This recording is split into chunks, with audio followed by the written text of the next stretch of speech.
Welcome to Outsmart Your Guitar. Glad you could join us. Today, as you heard, is another great guitar intro. This one is Closer to Home by Grand Funk Railroad. It's a fun intro. The song itself is actually very fun. It's great for you power trios because it's guitar, bass, and drums. Now I know on the studio recording there's strings and all this other stuff going on in the background, but you don't need that to play this song, and it is a fan favorite. So let's get right to it, and be sure to like and subscribe to Outsmart Your Guitar along the way. And remember, I have a Patreon channel. Down in the description, you'll see a link. Go ahead, click on that, go over, check it out. You can become a free member and then join as a full-on patron at one of 3 levels. Get lots of exciting lessons like this one. All right, let's get to it. In this first of 3 sections in the introduction, you're going to be doing a little bit of cool single note picking. You're going to be playing the open D string, the 4th string. That's your pedal point that you keep coming back to between the other notes. And so we start on the 3rd string in alternating with the 4th string at the 7th fret. Then you go to the open D, and then the 5th fret of the 3rd string, open D, 4th fret of the 3rd string, back to the open D. Now, on the 3rd string, you're going to play it open and hammer on to the 2nd fret. And then you're going to move to the 2nd string, and you're going to hammer on to the 1st fret and then pull off.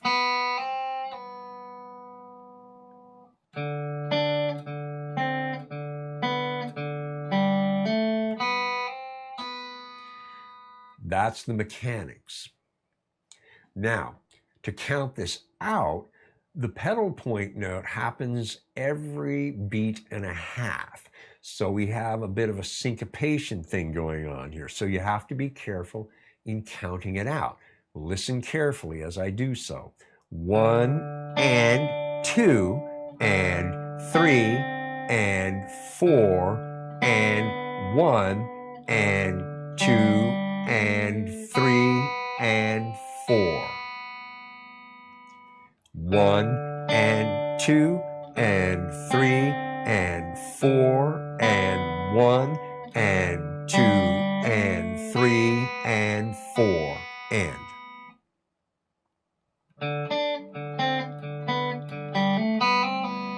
Do it again. That's a little closer to speed.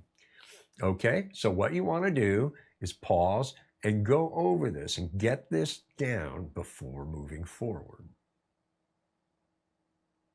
The 3rd and the 4th measures are almost identical to the first 2 measures. In fact, most of these 3rd and 4th measures are identical. It's when you get to the last 2 beats of the 4th measure that there's a change. So you go through the same, but instead of hammering on the 2nd string at the 1st fret, you actually play the 1st fret and then come back to the 2nd fret of the 3rd string on the 3rd and 4th beats respectively. 1 and 2 and 3 and 4 and 1 and 2 and 3 and 4 and. Just like that.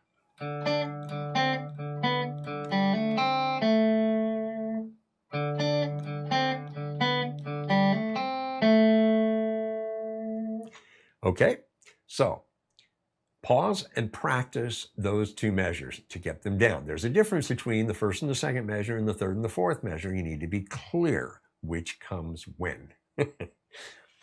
Then put all 4 measures together.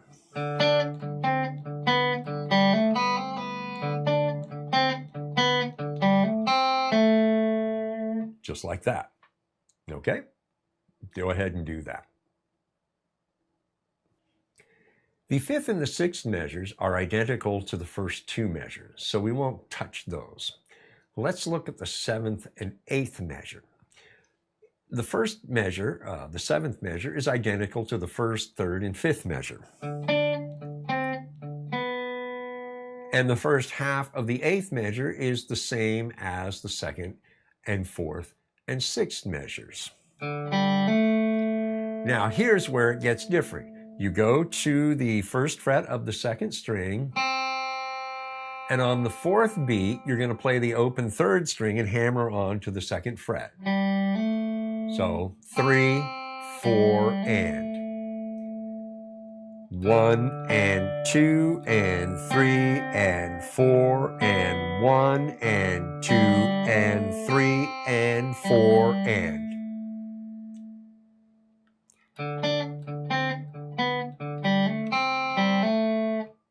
Just like that.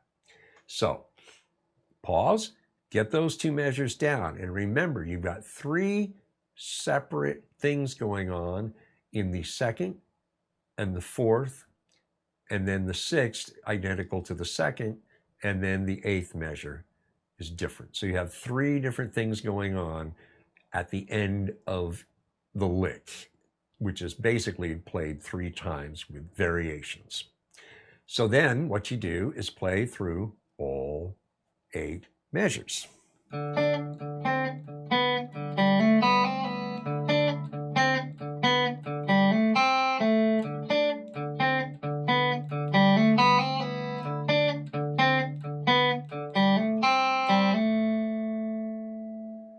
And play through it until it's nice and smooth. Now, count it carefully. Then, when you've got it fairly smoothed out, put it to a metronome to really ensure that you're playing everything in time. And remember, it's a little syncopated, so that pedal point is going to be on the end of the beat in a couple of places throughout, okay?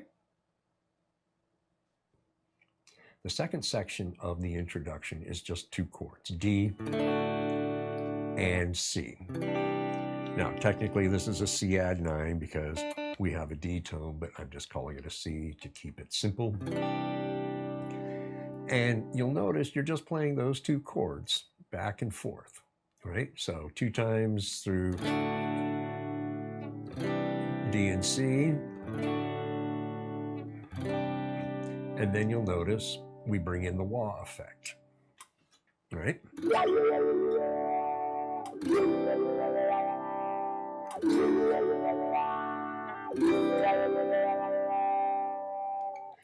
Now, excuse me, the wah effect is basically you're rocking between the back of the pedal, but not all the way up to the top. Somewhere in the middle, and then you end somewhere in the middle. So I'll do it slow.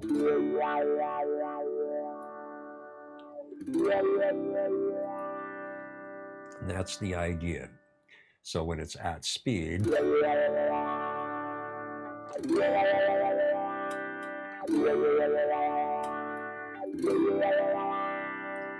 it's kind of like that. And you'll hear on the studio recording that Mark Farner's wah technique is not amazing in this, and that's okay. It's the effect more than playing it any specific way every time. So if we went through this, this is what you'll get. I'm going to count it out pretty fast. 1, 2, 3, 4. 1, 2, 3, 4. 1, 2, 3, 4. 1, 2, 3, 4. 1, 2, 3, 4. 1, 2, 3, 4. 1, 2, 3, 4. 1, 2, 3, 4. 1, 2, 3, 4. 1, 2, 3, 4. 1, 2, 3, 4. 1, 2, 3, 4. 1, 2, 3, 4. 1, 2, 3, 4. 1, 2, 3, 4. 1, 2, 3, 4. And that's the essence of how it works. And you'll notice my wah technique isn't phenomenal in this. And that's okay. It's the effect that's important not the execution of it in some really grandiose fashion. All right, so pause and go through this. You got the first section down and smoothed out and in time. You've got the second section smoothed out and in time as well. It's time to put them together. So play it with the metronome to keep yourself in time, because this is a good one that you actually can slow down and lose your momentum. So a metronome will help you keep that. Here's what you're going for.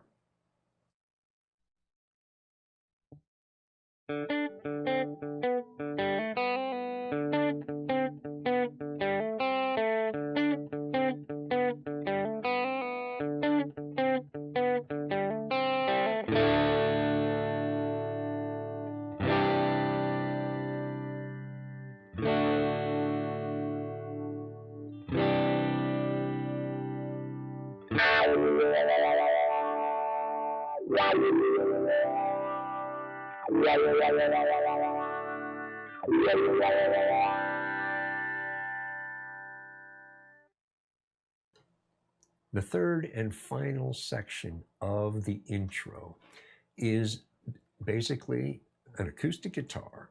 Now, on an electric guitar, what you can do is roll back your volume a couple. I'm on a Strat, so I roll it back to around 8. And then I'm on the middle pickup, so I want to roll that back to around 6.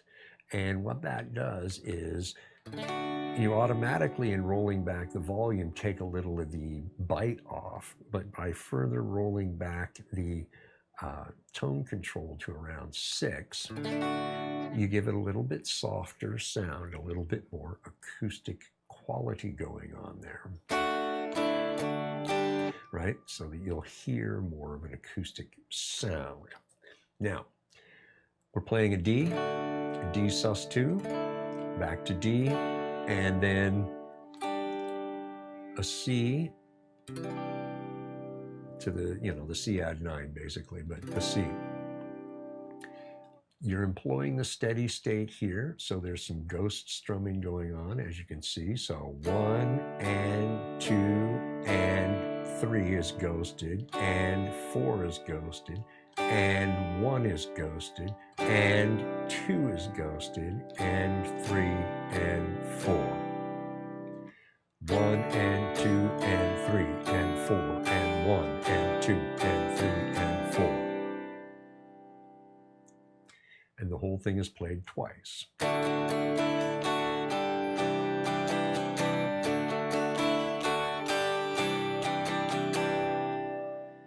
And this is basically the verse progression as well.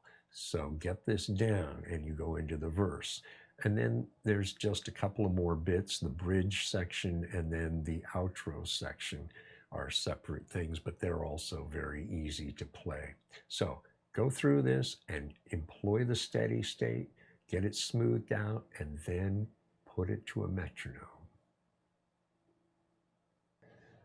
All right, you've got all 3 sections down in time, and now it's time to play through them, and here's what you're going for.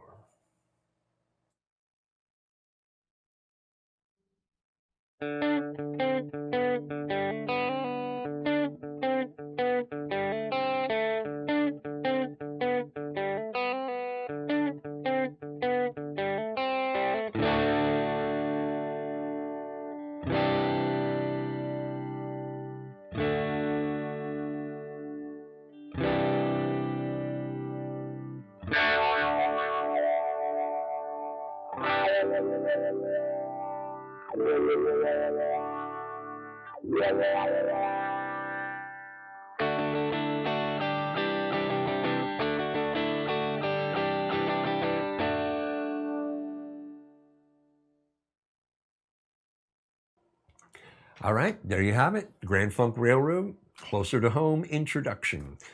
It's a 3-section intro, which is kind of unique. Today, people don't really take that kind of time to get into it. They try to just get into the song and then, you don't have a nice build-up. This has got 3 sections, and each one builds on the previous, adding a little more tension. so that when you get into the main body of the song, you can feel the tension. It's of a ship's captain whose crew is mutinied, and all he wants is to get his ship back so that he can go home, presumably to his family. One of the purposes of the great guitar intros is not just to show you some cool licks, but to also help you learn some really nice technique as well. So take your time here and really learn everything this has to offer. Now, if you want the outro solo, go over to my Patreon page, the link down below, and sign up for the Backstage Pass level, and you will get this song, both the intro that you've just watched and the outro solo, which is really cool Hendrix-inspired stuff. All right, so that'll do for this lesson. Until next time, you take care, and when the next video is out, we'll see you there.